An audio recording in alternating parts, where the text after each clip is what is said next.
Another day, another basketball stories na naman ang pagkikwentuhan natin. At ngayon nga ay ang pag-uusapan natin ang balitang bagong trade na gagawin ngayon ng Los Angeles Lakers.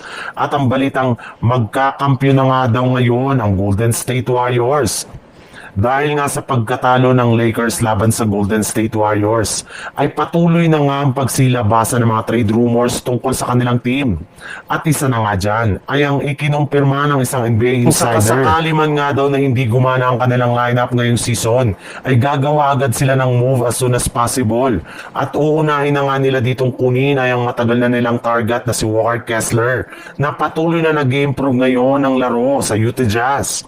Bukod nga sa pagkakaroon na niya ng galaw at footwork sa ilalim ng basket ay nagkaroon na rin naman nga ito ng shooting sa mid-range at sa 3-point line.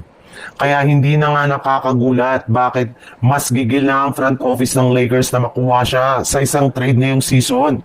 Pero syempre, maaari pa rin naman nga nila itong gawin bago ang trade deadline sa Pebrero, since mas nakafocus nga ang kanilang buong kupunan sa kanilang mga unang laro sa regular season.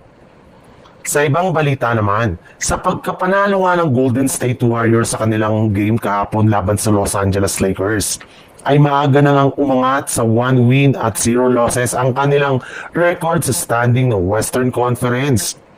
Isa sa malaking patunay rin naman nga ito na hindi pa rin nagbabago ang lakas ng kanilang lineup sa kabila ng ilang mga nangyari sa kanilang team ng nagdaang off-season.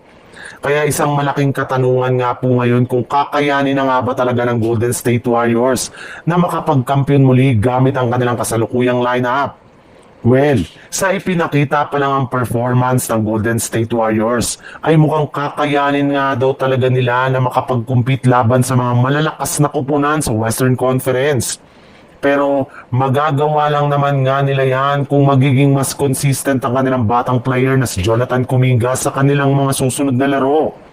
Napakaganda nga ng ginawang impact ni Kuminga laban sa Lakers, mapa-opensa man o depensa, at kapag naipagpatuloy nga niya ito sa kanilang mga susunod na laban, especially pagdating ng playoffs, ay hindi malabo na makakuha silang muli ng kampyonato.